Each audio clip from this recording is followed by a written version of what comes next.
Babu qaulin Nabi sallallahu alaihi wasallam, bab tentang perkataan Nabi sallallahu alaihi wasallam, la yamna'annakum min sahurikum adanu Bilalin. Ya, jangan sampai engkau menghentikan sahurmu karena azannya Bilal. Ya. Bilal azan maksudnya ketika Bilal azan misal Allahu akbar, kata Nabi kalau Bilal masih azan, kamu terus saja makan, jangan berhenti sahur.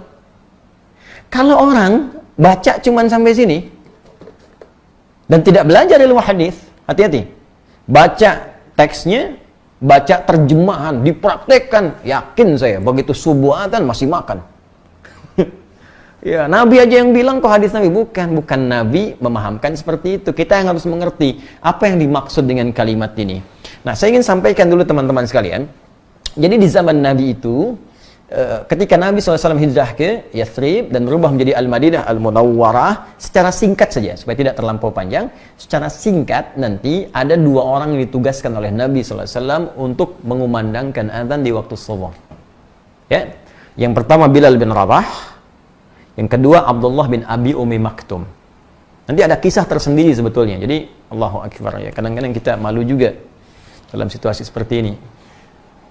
Sahabat Abdullah bin Abi Ummi Maktum dengan segala kemuliaannya yang dimuliakan oleh Allah hingga menurunkan surat Abasa itu, ya, beliau pandangannya ditutup oleh Allah Subhanahu wa taala dari maksiat sehingga tidak bisa melihat maksiat dengan matanya seumur hidupnya, dan ini tanda kemuliaan dari Allah Subhanahu wa taala.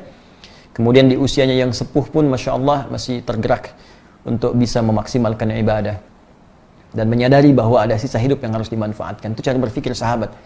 Jadi sebetulnya begini, kalau kita merasa yang dulu itu pernah banyak yang sia-sia, maka sisanya jangan dibiarkan begitu saja. Kan kadang-kadang kita merasa yang dulu itu banyak salahnya, lalu kenapa sisanya tidak mencari soleh ya? Dan Anda paham suatu saat akan pulang, suatu saat akan meninggal. Bahkan dalam situasi seperti ini ditampakkan hampir tiap hari. Ada yang wafat, diumumkan kematian sekian, dan mungkin kita menyusul berikutnya. Kenapa kita hanya menikmati data? Lalu masih sibuk mengumpulkan harta? Karena dalam situasi semacam ini, Nabi mengingatkan, kamu mesti ingat, kembali kepada Allah, kamu akan pulang. Coba lihat apa yang akan dihisab, ingat-ingat baik-baik. Itu yang dibawa dalam pemikiran para sahabat, sehingga dalam situasi itu Abdullah bin Abi Ummi Maktum berusaha meningkatkan amalnya kepada Allah Subhanahu wa taala sehingga beliau dikenal sebagai ahli masjid. Ya, datang ke masjid walau mata tak bisa melihat, ya, tapi berusaha mencari jalan terbaik sampai ke masjid dengan suasana masjidnya. Tiangnya masih dari pelepah-pelepah kurma, atasnya daun-daun kurma, bahkan sebelumnya tak ada atap. Di kalau panas kepanasan, kalau hujan ya pasti basah, gitu kan? Nanti kita akan masuk saat masuk tanda Lailatul Qadar, ya, dan salah satu hadis menyampaikan Nabi di atasnya ada semacam kotoran yang melumpur, ya. Nah, itu tandanya malamnya hujan. Jadi ini menunjukkan kalau hujan ya salat mereka dalam keadaan juga basah, kalau panas ya kepanasan. Singkatnya, beliau senang ke masjid tapi punya keterbatasan untuk subuh. Ya, jadi kalau maghrib bisa i'tikaf ke isya, zuhur bisa ke asar, tapi subuh agak sulit. Nah, maka beliau datang kepada Nabi SAW dengan mengatakan, kalau kalimat kita, ya Rasulullah, li ya rukhsah, ya Rasulullah, apakah boleh saya minta keringanan untuk subuh saya nggak ke masjid karena situasi begini, mata tak bisa melihat, jalan tidak mudah, kan? Apa jawab Nabi? Nabi tidak langsung mengiyakan, tidak juga menolak. Kata Nabi, atasma'ul adzan, apakah anda masih mendengar adzan? Suara adzan masih sampai kan? Kata beliau, bala, ya saya dengar suara adzan. Kata Nabi, bima makna? Ya, Allahu Akbar, madum tasma'ul adzan fa'addiha fil masjid. Selama masih kedengaran adzan, maka berusaha tunaikan ke masjid. Nah, ini kalau dalam fiqh mustahil ada satu penekanan yang kuat menunaikan ibadah kecuali bersanding dengan keistimewaan dan pahala yang begitu besar.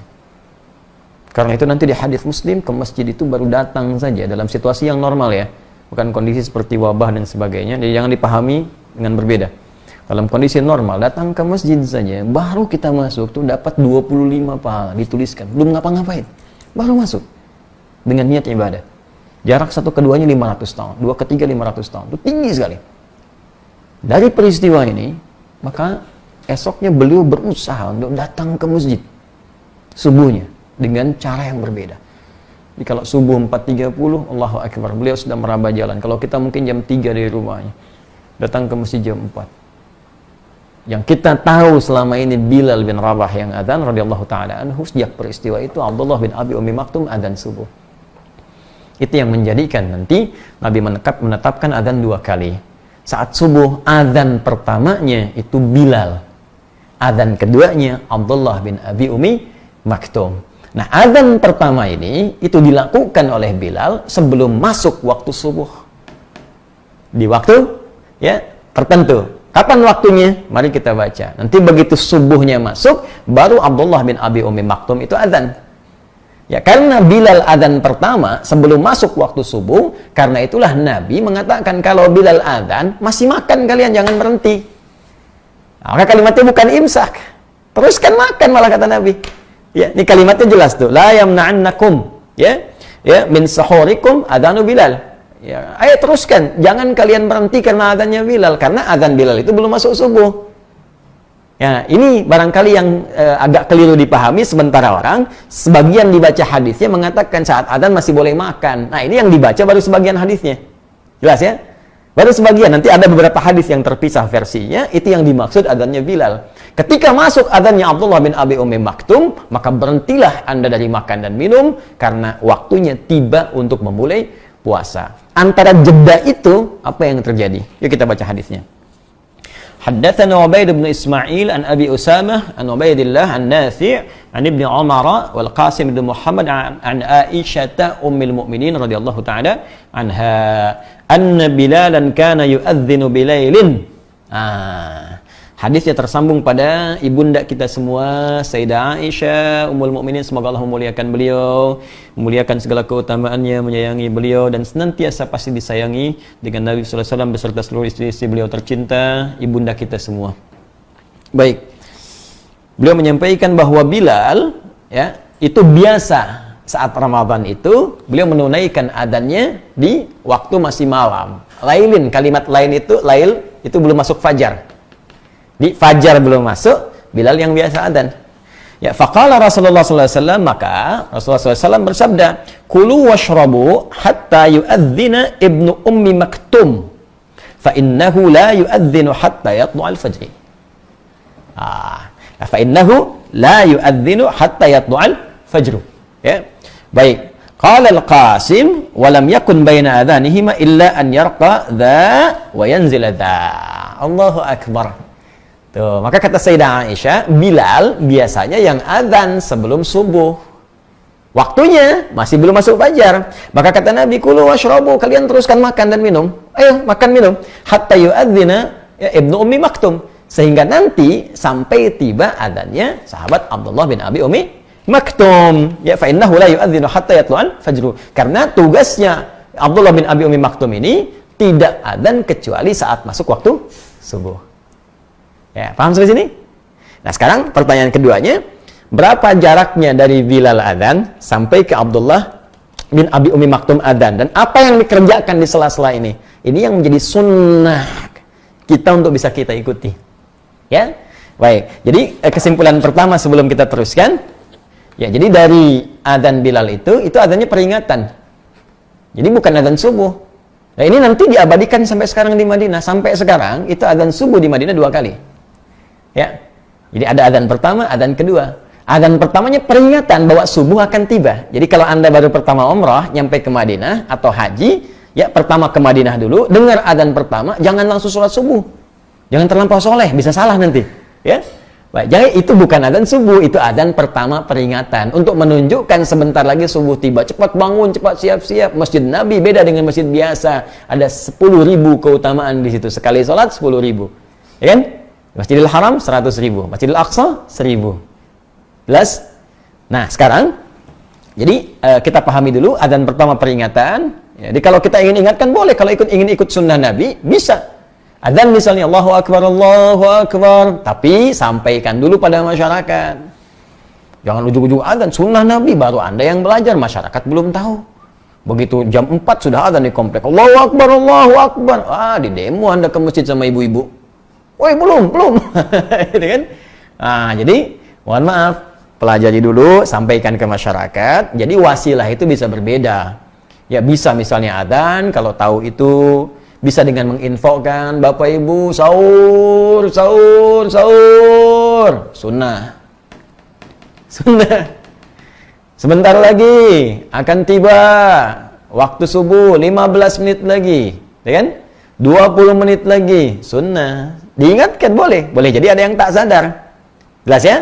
Ah, tapi jangan salah juga, imsak, imsak. Belum. Kalau belum tiba subuh. Nah, antara yang pertama tadi dengan adzan subuh, apa yang dikerjakan? Bab qadri kam baina as-sahuri wa salatil fajri. Ya, bab pembahasan tentang berapa ukuran antara sahur tadi yang adzannya Bilal ke adzan subuh. Ya. Haddatsana Muslim ibnu Ibrahim, haddatsana Hisham, haddatsana Qatadah an Anas an Zaid bin Thabit radhiyallahu taala anhu qala. Hadisnya dari sahabat mulia yang pernah diadopsi oleh Nabi sallallahu alaihi wasallam, ya, dan sangat mencintai Nabi, Nabi pun mencintai beliau, pernah jadi tameng Nabi ketika dilempari saat ke Taif, dan sungguh mulia beliau, ya, sahabat Zaid bin Thabit radhiyallahu taala anhu. Qala, beliau menyampaikan informasi kepada kita, tasahharna ma'an Nabi sallallahu alaihi wasallam. Kami sahur bersama Nabi sallallahu alaihi wasallam. Ini langsung haditsul fi'li.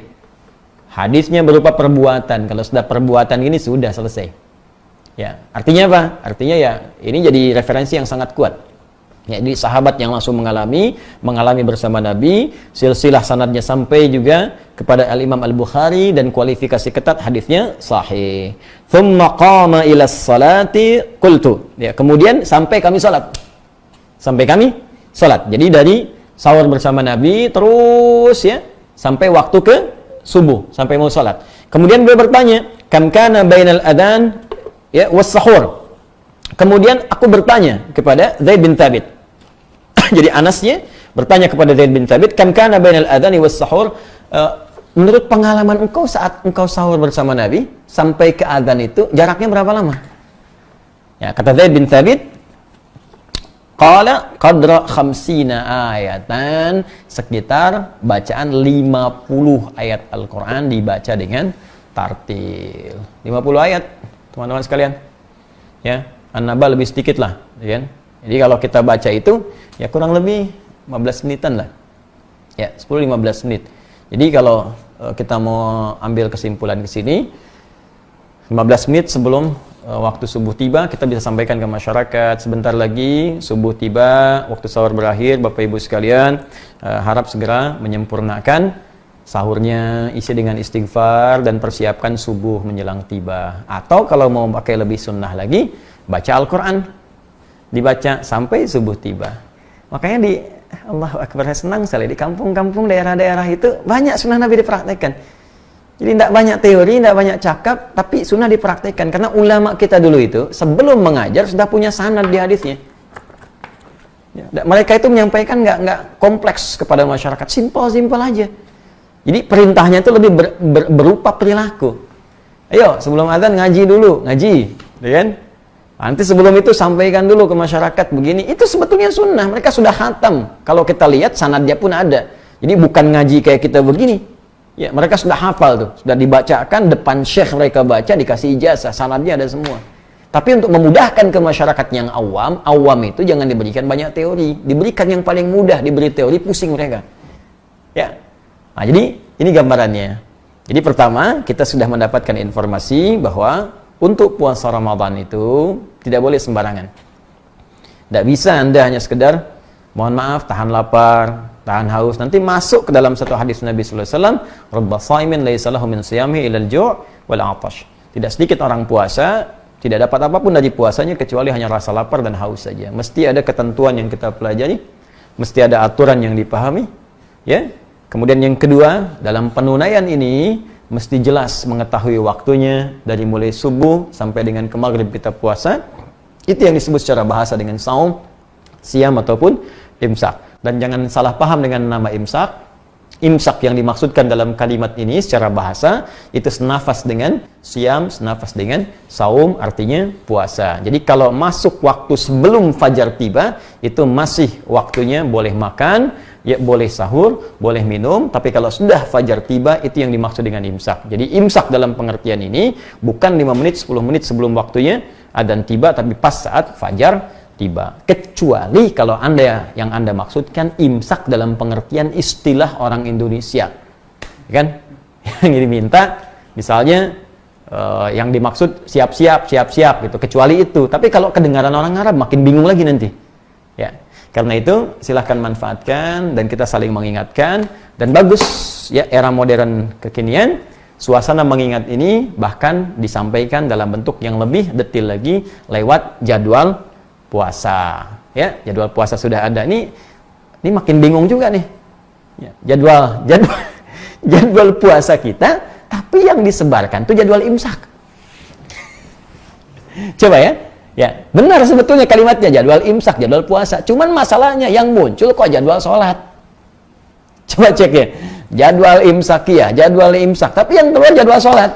Harusnya kalau jadwal imsak konteksnya ke sini jadwal puasa. Ya, ini kan makin aneh lagi nih. Imsak, maksudnya wah, ini kan siap-siap. Kalau bikin jadwal siap-siap. Tapi ketika muncul jadwalnya jadwal sholat. Jadwal imsakiyah, jadwal sholat dari subuh sampai ke isya. Terus dalam praktek makin bingung lagi. Tapi kita coba berikan pemahamannya dan tidak perlu saling menyalahkan. Kita belajar untuk menjadi lebih baik. Apa yang kita kerjakan tanpa kita belum tahu dasar pengetahuannya, maka insya Allah dinilai pahalanya oleh Allah, tetap mendapat pahala karena keimanan kita.